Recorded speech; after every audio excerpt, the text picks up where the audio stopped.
ఈరోజు దేవుని వాగ్దానం యోబు గ్రంథం 8వ అధ్యాయం 6వ వచనం. నీ నివాస స్థలమును వర్ధిల్ల చేయును, నీ నివాస స్థలమును వర్ధిల్ల చేయును. నీ నీతికి తగినట్లుగా నీ నివాస స్థలమును వర్ధిల్ల చేయును.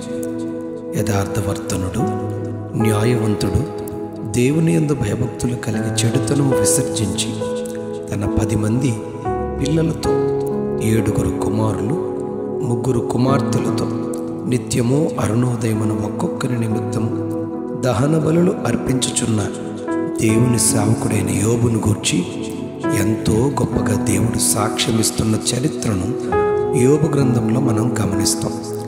అపవాదితో దేవుడు యోబును గూర్చి ఎంతో గంభీరంగా యోబు యొక్క ఆధ్యాత్మిక స్థితి డిసిప్లైన్ గూర్చి చెబుతారు. దానికి అపవాది యోబును గూర్చి ఓరకనే అతడు నీతిమంతుడుగా లేడు, నీవు అతనికిని అతని ఇంటి వారికిని అతనికి కలిగిన అంతటికిని చుట్టూ కంచె వేసితివి కదా, అతని చేతి పనిని దీవించుచుండుట చేత అతని ఆస్తి దేశములో బహుగా విస్తరించి ఉంది. అంతేగాని నీవు నీ చెయ్యి చాపి అతనికి కలిగిన సమస్తమును మొత్తినట్లయితే అతడు నీ ముఖము ఎదుటనే దూషించి నిన్ను విడిచిపోవునని అపవాది చెబుతాడు. దేవుడు యోబు చుట్టూ ఉన్న కంచెను, ఆయన భద్రతను తీసి అపవాదికి సెలవీయగా ఎంతో భయంకరమైన పరిస్థితులు యోబు ఆస్తిపై, మందలపై, పనివారిపై, తన కుటుంబంపై, ఆరోగ్యంపై అపవాది శోధిస్తాడు. అయినను యోబు ఒక్క మాటైనా దేవుని దూషించలేదని గ్రంథంలో రాయబడింది. ఏ విషయంలో యోబు పాపం చేయలేదని, అన్యాయం దేవుడు నాకు చేశారని చెప్పలేదు అని రాయబడింది. ఈ శోధన అపవాది కలిగించిన కాలంలో యోబు దగ్గరికి 3 స్నేహితులు, యోబు స్నేహితులు వచ్చి ఎన్నో దినాలు అతనితో గడిపి వారి యొక్క మాటలతో యోబును మాట్లాడిస్తూ బాధిస్తూ ఉంటారు. యోబు స్నేహితులు 2వ అధ్యాయం 11వ వచనంలో ఎలీఫజ్ అని, బిల్దద్ అని, జోఫరు అని వారిని గురించి చెప్పబడింది.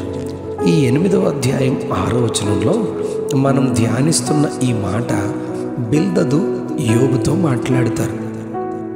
4వ వచనంలో నీ కుమారులు, 8వ అధ్యాయం 4వ వచనంలో నీ కుమారులు ఆయన దృష్టి ఎదుట పాపము చేసిరేమో, కనుకే వారు చేసిన తిరుగుబాటును బట్టి ఆయన వారిని మరణానికి అప్పగించారేమో అంటూ ఈ పరిస్థితుల మధ్య నీవు జాగ్రత్తగా దేవుని వెతికిన ఎడల, సర్వశక్తుడగు దేవుని బతిమాలుకొని ఎడల, నీవు పవిత్రుడవై యథార్థవంతుడవైన ఎడల నిశ్చయముగా ఆయనని యందు శ్రద్ధ నిలిపి నీ నీతికి తగినట్లుగా నీ నివాస స్థలమును వర్ధిల్ల చేయునని తెలియజేస్తాడు.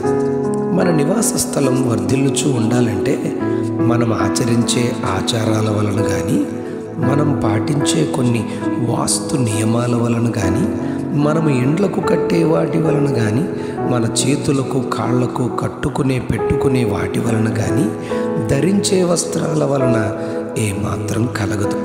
కానీ మన నీతికి తగినట్లుగా మన నివాస స్థలం వర్ధిల్లుతుంది అని దేవుడు చెబుతారు. మనం వేసే విత్తన నాణ్యత మీదే వచ్చే పంట దిగుబడి ఆధారపడి ఉంటుంది. అసలు మన నివాస స్థలం ఎలా వర్ధిల్లుతుందో కొన్ని దైవ వచనాలను మనం ధ్యానిద్దామా? మొదటిది యోబు గ్రంథం 8వ అధ్యాయం 6వ వచనం ప్రకారం మన నీతికి తగినట్లు మన నివాస స్థలం వర్ధిల్లుతుంది. రెండవది ద్వితీయోపదేశకాండం 30వ అధ్యాయం 8-9 వచనాల ప్రకారం యెహోవా మాట విని ఆయన ఆజ్ఞాపించే ఆజ్ఞలన్నిటినీ గైకొన్నప్పుడు తప్పక చేతి పనులలో, గర్భఫల విషయములో, పశువుల విషయంలో, భూమి పంట విషయంలో మేలు కలిగి వర్ధిల్లెదవు అని దేవుడు వాగ్దానం చేస్తారు. మూడవదిగా 2వ సమూయేలు 5వ అధ్యాయం 10వ వచనంలో సైన్యములకు అధిపతియగు యెహోవా దావీదునకు తోడుగా నుండెను కనుక అతడు వర్ధిల్లెను అని చెప్పబడింది. 4వదిగా 2వ దినవృత్తాంతాల గ్రంథం 26వ అధ్యాయం 5వ వచనం ప్రకారం జకర్యా దేవుని ఆశ్రయించాడు గనుక ఆయనను ఆశ్రయించినంత కాలము దేవుడు జకర్యాను వర్ధిల్ల చేసెను అని అక్కడ చెప్పబడింది.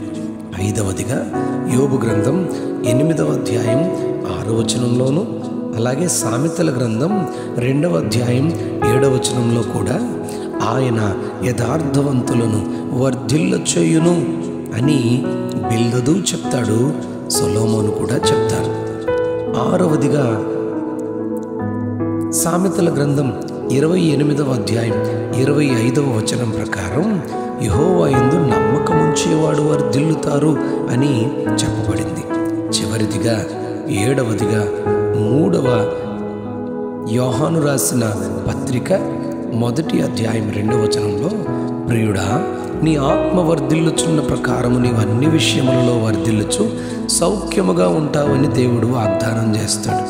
మనం వర్ధిల్లుట ఆచార వ్యవహారాలలో లేదు, కానీ మన ఆధ్యాత్మిక చింతనలో, భక్తిలో, నీతిలో, మాట వినుటలో, దేవుని తోడు కలిగి ఉండుటలో, ఆయనను ఆశ్రయించుటలో, మన యథార్థతలో, మన నమ్మకంలో, చివరిగా ఆత్మలో మనం వర్ధిల్లుటలో నివాస స్థలం, మన కుటుంబం, మన సమస్తం ఆధారపడి ఉందని గుర్తించాలి.